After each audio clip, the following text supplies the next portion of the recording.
कहानी की शुरुआत एक खूबसूरत पहाड़ी गांव से शुरू होती है। यहाँ माया नाम की लेडी रहती थी। माया का गांव इतना खूबसूरत था कि अक्सर ही बाहरी लोग गांव में घूमने आते रहते थे। आज भी दो बाहरी लोग घूमने आए थे और माया ने दोनों को देख लिया था। माया सुबह होते ही अपने काम करने लग जाती थी। वो हमेशा ही सबसे पहले प्रार्थना करती थी। आज भी वो अपनी प्रार्थना कर ही रही थी कि इसी बीच एक बंदा उसके पास आता है। इस बंदे का नाम सीमू था और माया पर उसकी गंदी नजर थी। माया को सीमू बिल्कुल भी पसंद नहीं था, इसलिए वो उससे ज्यादा बात भी नहीं करती थी। प्रार्थना के बाद माया नदी के किनारे बैठकर कपड़े धोने लगी। इसी बीच दोनों बाहरी लोग उसके पास आते हैं और उससे काली पहाड़ी का रास्ता पूछते हैं। बाहरी लोगों में एक लड़का और एक लड़की थी। माया दोनों को काली पहाड़ी का रास्ता बताती है, जिसके बाद वो दोनों पहाड़ी की तरफ बढ़ने लगते हैं। उनके जाने के बाद माया फिर से कपड़े धोने लगी। वो गाँव के लोगों के कपड़े धोती थी और बदले में उनसे पैसे लेती थी। दूसरी तरफ दोनों बाहरी लोग एक वीरान सी जगह पर पहुँच गए थे और मौका देखकर एक दूसरे का पानी निकालने लग जाते हैं। माया भी कपड़े धोकर अपने घर जा रही थी। रास्ते में वो जब दोनों को पानी निकालते देखती है तो वो भी गर्म हो जाती है और वहीं बैठकर अपनी उंगली का इस्तेमाल करने लग जाती है। कुछ देर बाद माया अपने घर के काम कर रही थी। माया के पति का नाम नोआ था।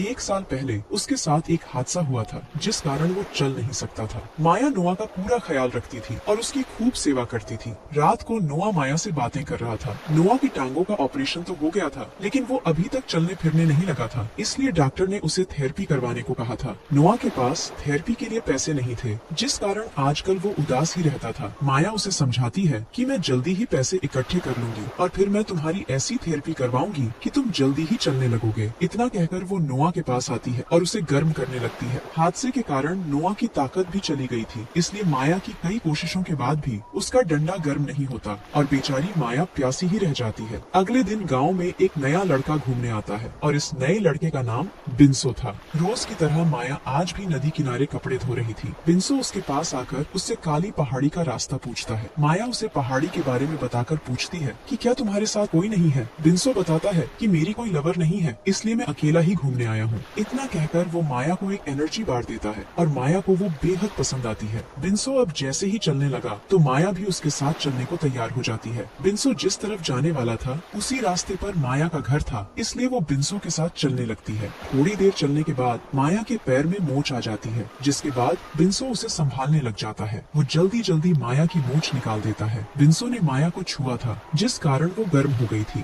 बिंसो भी मौका देखकर उसकी गुफा में धमाके करने लग जाता है। अगली सुबह माया एक बंदे का हिसाब किताब कर रही थी। बंदे के जाते ही बिंसो उसके पास आता है। माया उससे पूछती है कि तुम मेरे घर तक कैसे पहुँचे। बिंसो बताता है कि मैंने गाँव वालों से तुम्हारा घर पूछा। बिंसो को माया से प्यार हो गया था, इसलिए वो यहाँ पहुँचा था। माया उसे बताती है कि मैं शादीशुदा हूँ और मेरा पति घर में है। उसकी बात सुनकर बिंसो हैरान हो गया। माया उसे ये भी बताती है कि मेरा पति चल नहीं सकता, इसलिए मुझे उसका ख्याल भी रखना पड़ता है। ये सुनते ही बिंसो उसे बताता है कि मैं शहर में थेरेपी करता हूँ और मैं तुम्हारे पति की मदद कर सकता हूँ। बिंसो की बात सुनते ही माया उसे अंदर लाती है और अपने पति नोआ से मिलवाती है। वो नोआ से झूठ बोलती है कि बिंसो यहाँ घूमने आया है और गाँव वालों ने इसे हमारे घर भेजा है ताकि ये तुम्हारी थेरेपी कर सके। माया की बात खत्म होते ही बिंसो नोआ का हाल चाल पूछता है और फिर उसकी रिपोर्ट्स देखता है। रिपोर्ट्स देखने के बाद वो हादसे के बारे में पूछता है। उसे बताया जाता है कि नोआ पीठ के बल एक पेड़ से गिरा था। सारी बातें सुनने के बाद बिंसो नोआ की टांगों की जांच करता है। जांच के बाद बिंसो माया के साथ घूमने लगा। वो माया को बताता है कि मैं जल्दी ही नोआ की थेरेपी शुरू कर दूंगा और बदले में तुमसे कोई पैसे भी नहीं लूंगा। घूमते घूमते बिंसो माया को अपने टेंट के पास ले आता है। बिंसो इसी टेंट में रहता था और मौका देखकर माया की गुफा में धमाके करने लग जाता है। सीमू भी इसी जगह पर था और वो साला छुपकर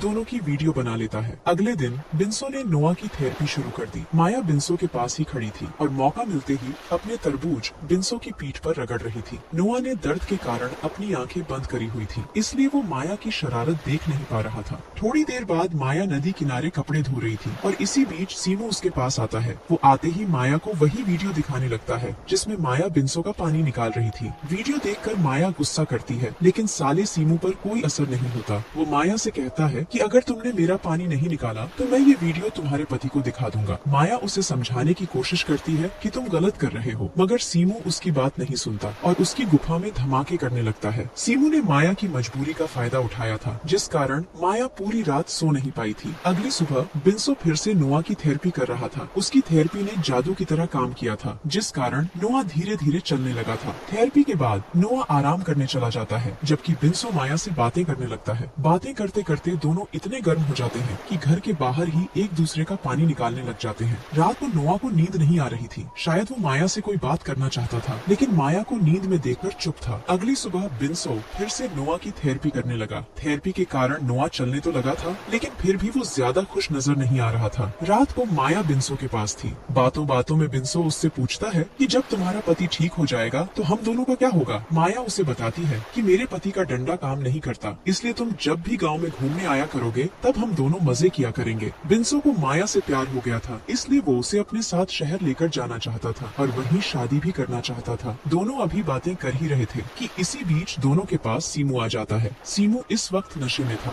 वो आते ही दोनों को बुरा भला कहता है। इसी के साथ वो बिन्सो को सब बताता है कि मेरे फोन में तुम दोनों की वीडियो है। बिन्सो को उसकी बात पर यकीन नहीं था, इसलिए सीमू उसे वीडियो दिखाता है। सीमू अब फिर से माया की गुफा में धमाके करना चाहता था और वो भी बिन्सो के सामने ही। माया उसकी बात मानने को तैयार नहीं थी, जिसके बाद सीमू को इतना गुस्सा आता है कि वो साला अपनी गन निकाल लेता है। गन देखकर दोनों बेहद डर गए थे। सीमू बिन्सो को एक तरफ करता है और माया को कपड़े उतारने को कहता है। सीमू नशे में था और उसके हाथ में गन भी थी। हालातों को देखकर माया अपने कपड़े उतारने लगी। उसके गोल गोल तरबूज देखकर सीमू उस पर टूट पड़ता है। सीमू सब कुछ बिन्सो की नजरों के सामने ही कर रहा था। बिन्सो माया की मदद तो करना चाहता था, लेकिन सीमू की गन उसकी तरफ ही थी। इसी बीच कोई पीछे से आकर सीमू को मार देता है। सीमू को मारने वाला नोआ ही था। नोआ यहाँ माया को देखने आया था क्योंकि उसे पता था कि माया और बिन्सो का चक्कर चल रहा है। दरअसल जब माया और बिन्सो घर के बाहर ही मजे कर रहे थे, उसी वक्त बिन्सो ने दोनों को देख लिया था। माया को बिन्सो के साथ देखकर वो दुखी तो बहुत होता है, लेकिन माया की खुशी के लिए वो चुप कर जाता है। बिन्सो में ताकत नहीं थी, वो चाहकर भी माया की प्यास नहीं बुझा सकता था, इसलिए उसे बिन्सो के साथ देखकर भी खुश था। नोआ ने दोनों को बता दिया था कि मुझे सब कुछ पता है, लेकिन मैं माया की खुशी के लिए चुप था। नोआ के मुंह से सच जानकर दोनों बेहद शर्मिंदा होते हैं। दोनों को पता था कि उनसे गलती हुई, इसलिए दोनों अपनी गलती सुधारना चाहते थे।